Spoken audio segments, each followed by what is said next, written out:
Hi అండి అందరికీ. నేనైతే ఎండుమిరపకాయలు టమాటాతో వేసి పచ్చడి చేసుకుందాం అనిపించింది. చాలా బాగుంటుందండి ఇది. మ్, రుచిగా ఉంటుంది, పైగా సింపుల్గా అయిపోయిద్ది. ఒకసారి నా స్టైల్లో చేస్తున్నాను, చూసేయండి. ముందుగా ఎండుమిరపకాయలు చక్కగా మధ్యకి ఎరగదీసుకొని తొడియాలు తీసుకొని వేయించుకోవాలండి. అచ్చంగా అలాగే ఎరగదీయకుండా వేయించితే పైన ఎగుతాయి కానీ మధ్యలో లోపల ఉన్న ఇత్తనాలు ఆగవు, పచ్చి స్మెల్ వచ్చిద్ది. అలా చేయకండి. ఇలా మధ్యకి ఎరగదీసుకుంటే ఇత్తనాలు బయటకు వస్తాయి అన్నమాట. అప్పుడు నూనె వేసుకొని వేయించుకుంటే చాలా బాగుంటుంది, చాలా రుచిగా ఉంటుంది, సింపుల్గా అయిపోయిద్ది. ముందుగా ఒక మాట చెప్పాలి. మా ఇల్లు ఇదేనండి. కట్టించుకునేటప్పుడు మా ఇంటి పక్కన ఒక కుక్క పిల్లల్ని ఈనింది. అందులో ఒకటి బ్రౌన్ కలర్లో సూపర్గా ఉంది. దాన్ని పెంచుకుందామా అనిపించింది. కానీ మా ఆయనకి ఇష్టం ఉండదు. ఎందుకంటే కుక్క స్మెల్ వస్తుంది, కుక్క ఇదిలిచ్చిందనుకో బొచ్చు రాలిద్ది, చండాలంగా ఎక్కడ పడితే అక్కడ చేసిద్ది, గలీజు. పిల్లులన్నా కుక్కలన్నా ఆయనకి ఇష్టం ఉండదు. మా పిల్లలు చిన్నపిల్లలప్పుడు కూడా వాళ్ళ ఫ్రెండ్స్ వాళ్ళ ఇంటికి వెళ్ళినప్పుడు కుక్క పిల్లలు ఉండేయంట వాళ్ళ ఇంట్లో. బొచ్చు కుక్క పిల్లలు అలా ఇలా ఏయి పడతాయి ఉంటే, అబ్బా భలే ఉన్నాయని చెప్పని చిన్నపిల్లలకి అప్పుడు కుక్క పిల్లలు అంటే చాలా ఇష్టం లేండి. అందుకని అమ్మ అమ్మ మనం కూడా ఒక కుక్క పిల్లని పెంచుకుందామే, బొచ్చు కుక్క పిల్లని అని చెప్పి మా చిన్న పాప అడిగేది. అడిగితే అమ్మ నాకేం తెలీదు, మీ డాడీని అడుగు పో అనేదాన్ని. ఆయనైతే అసలు ఒప్పుకునేవారు కాదు.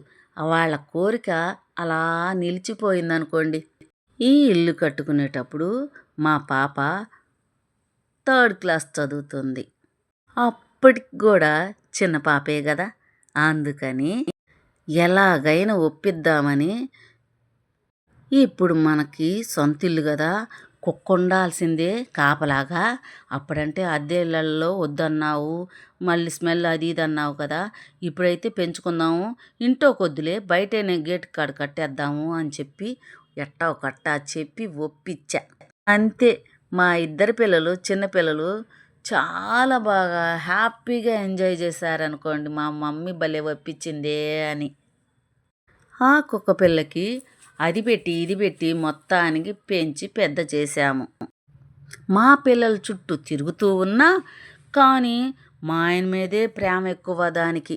ఆయన ఆఫీస్కి వెళ్తుంటే వీధి చివరి వరకు వెళ్ళి సాగనంపి మళ్ళొచ్చి దిగులుగా పడుకునేది. మళ్ళీ సాయంత్రం అయ్యేసరికి అక్కడికి వెళ్ళి నుంచోనో లేకపోతే లేట్ అయితే అక్కడే పడుకొని చూస్తూ ఉండేది మా ఆయన కోసం. చూసారా, కుక్క విశ్వాసం అంటే అదేనేమో చాలామంది అంటూ ఉంటారు కదా. అది నిజమని అప్పుడు తెలిసింది, పెంచేదాకా తెలియలా. మా ఆయనకు కూడా బాగా దాని మీద ప్రేమ కలిగి బయట వద్దులే లోపలే ఉంచు అన్నారు. గేట్ లోపలే, మళ్ళీ ఇంట్లోకి కాదులేండి. అది ఇంకా చక్కగా గెంతులు వేసుకుంటూ డాబా మీదకి పోయి బో బో అని అరిసేది. ఎన్నో వస్తుండే కుక్కలు వేరే వస్తుంటే మళ్ళీ పరిగెత్తుకుంటూ వచ్చి మా వాకిలి ముందే సిట్అవుట్లో పడుకునేది కాపలాగా. ఎండాకాలం వచ్చిందనుకోండి, మేము పైన పడుకునేవాళ్ళం. అది కూడా పైకొచ్చి ఆ చివర ఎక్కడో మూలన పడుకునేది. మేము అరవగానే మళ్ళీ ఇంటి ముందుకొచ్చి కాపలాగా పడుకునేది. అది దానికి ఎంత తెలివో చెప్పలేం. దీపావళి పండుగ వచ్చిందంటే మాత్రం దీపాలు టపాసులు అవన్నీ మోగుతుంటే ఎంత అదిరిపోయేదో అనుకోండి. అసలు మా చుట్టే తిరిగేది, అంత భయం. ఇప్పుడు ఇడిదిరి పెద్దదైపోయింది కదండి. తర్వాత తర్వాత బయటికి పరిగెత్తటం, గేటు దిగాని బయటికి పరిగెత్తటం అలవాటు చేసుకొని వీధి కుక్క అయింది. ఆ తర్వాత తిరిగి తిరిగి వచ్చి ఇంటి ముందు పడుకునేది. సరేలే అని ఊరుకునేవాళ్ళం. కుక్కల బండి వచ్చి ఒకసారి తీసుకెళ్ళిపోయిందంటండి. మాకు ఇంటి ముందు అక్కడ రోడ్డు మీద ఇడ్లీ టిఫిన్ అమ్మేవాళ్ళు చెప్పారు, మీ కుక్కను తీసుకెళ్ళిపోయారని. అసలు స్కూల్ నుంచి రాగానే ఎగురుకుంటూ గొంతుకుంటూ పరుగులు తీసుకుంటూ మా పిల్ల చుట్టే తిరిగేదనుకోండి. అది లేకపోయేసరికి చాన్నాళ్ళు బాధేసింది. ఇక పెంచటమే మానేసామండి.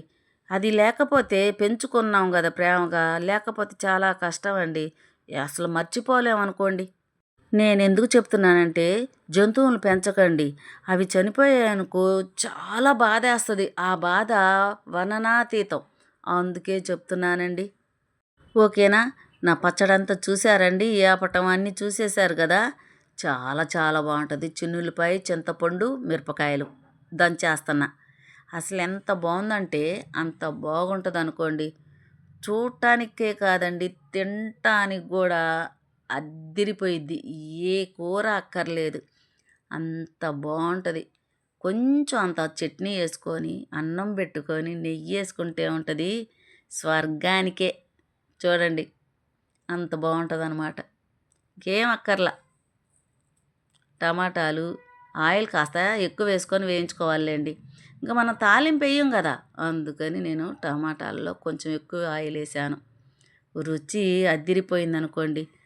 చిన్నులపై చింతపండు ఎండుమిరపకాయలు టమాటా తరువాత ఉల్లిగడ్డ వేసుకుంటే ఉంటుందండి పంట కింద సూపర్గా ఉంటుంది. అది నలగనట్టు దంచుకోవాలి. ఓకేనా.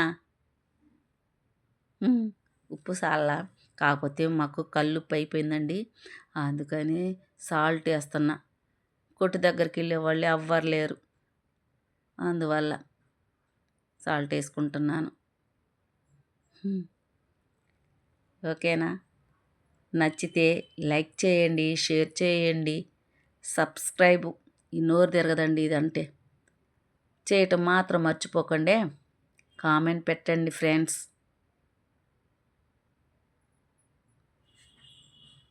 ఈ రోలైతే దుమ్ము ధూళితో అసలు ఎలా ఉందంటే అలా ఉంది.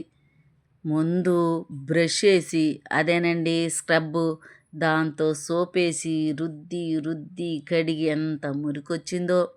కడిగి రుద్ది మళ్ళీ ఒట్టిదే రుద్ది మళ్ళీ మళ్ళీ రుద్ది ఎంత నీట్గా కడిగితే కానీ ఆ షేప్లోకి వచ్చిందండి రోలు. బండ కానీ రోలు కానీ వాడక తక్కువైపోయింది, వాడట్లా ఎక్కువగా. టక్కుని మిక్సీలో వేసేస్తున్నాం కదా. రోటి పచ్చడి వేరు, మిక్సీ పచ్చడి వేరు కదా. చాలా చాలా బాగుంటుంది రోటి పచ్చడి. మీరు కూడా నచ్చితే ఏం చక్కగా ఇలాగ ఒక్కసారి చేసుకొని చూడండి. మీకు కొంతమందికి తెలిసే ఉంటుంది, తెలియని వాళ్ళ కోసం చెప్తున్నాను.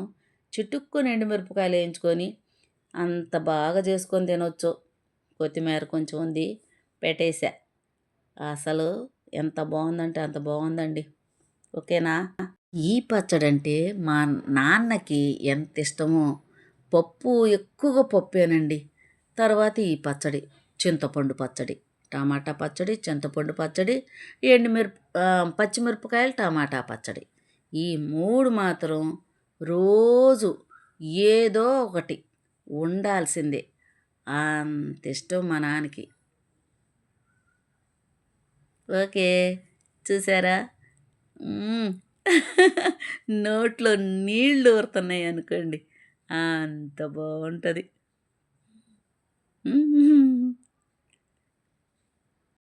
అదిరింది అదరింది అదరహో. ఓకేనా. నచ్చితే లైక్ కొట్టండి. బాయ్.